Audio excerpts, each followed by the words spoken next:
Bonjour, aujourd'hui on va voir la leçon de proportionnalité. C'est-à-dire, on doit savoir qu'est-ce que c'est que la proportionnalité, qu'est-ce que c'est qu'un coefficient de proportionnalité, et il faut savoir maîtriser la règle de 3 pour résoudre des problèmes concernant la proportionnalité. Regardez bien le tableau qui est devant vous. Je trouve dans la première ligne des nombres, par exemple 1, c'est la hauteur. Il y a 25, la masse de farine qui correspond à cette hauteur. Donc, si je divise 25 par 1, je trouve 25. Et si je divise 50 par 2, je trouve 25.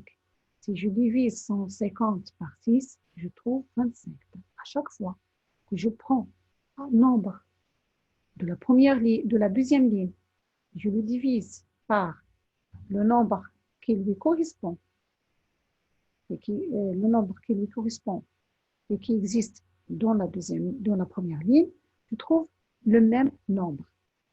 Le nombre que je trouve à chaque fois et qui est identique s'appelle le coefficient de proportionnalité.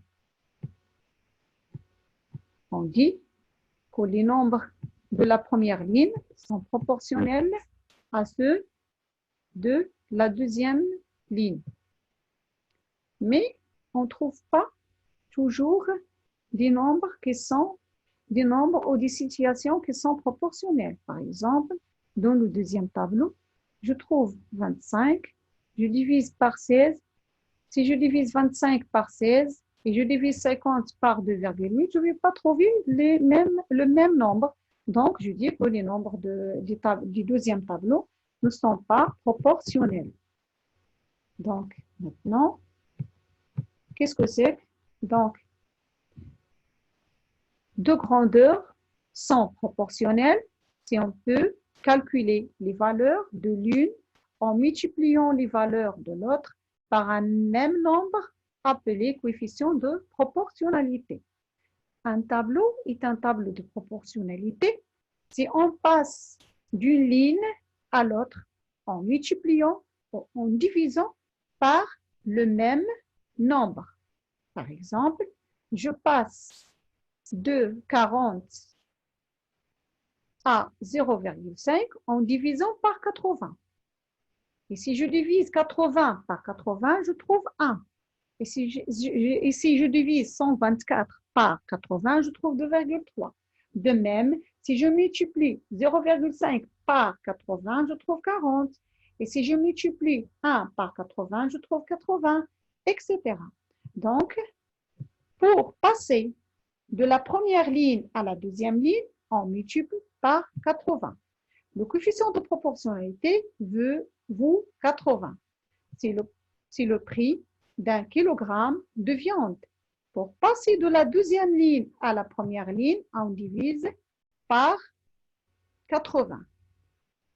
Maintenant, la règle de 3. Lorsque nous devons résoudre une situation de proportionnalité pour laquelle il est impossible d'utiliser un opérateur entier ou de trouver directement la réponse, nous allons procéder par des étapes et faire appeler à la règle de 3.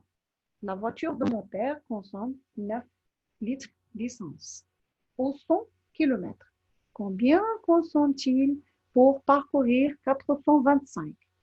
On va utiliser la règle de 3. Pour 100 km, la voiture consomme 9 litres d'essence.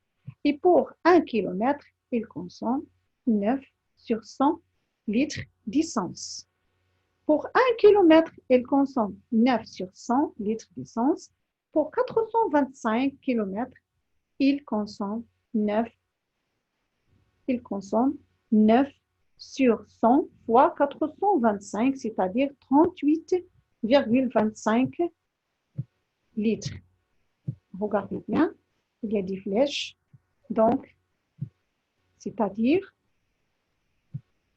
100 correspond à 100 km correspond à à 9. Et 425 correspond à x.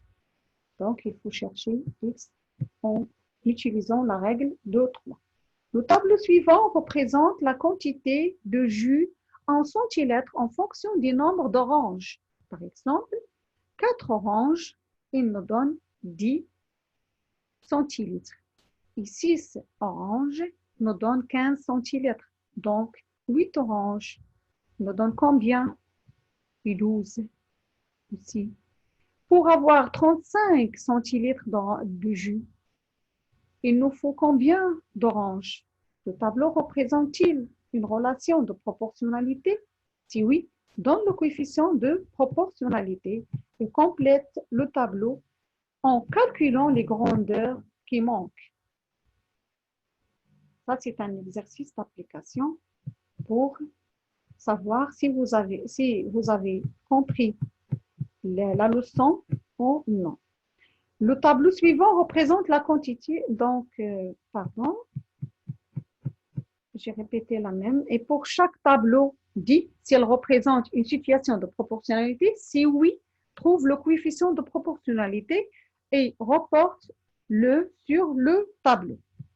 Il y a des tableaux qui représentent des coefficients de proportionnalité. Il y a des tableaux qui ne représentent pas des situations de proportionnalité. Et c'est à toi de préciser chaque genre de tableau. Donc, au revoir et merci. À bientôt.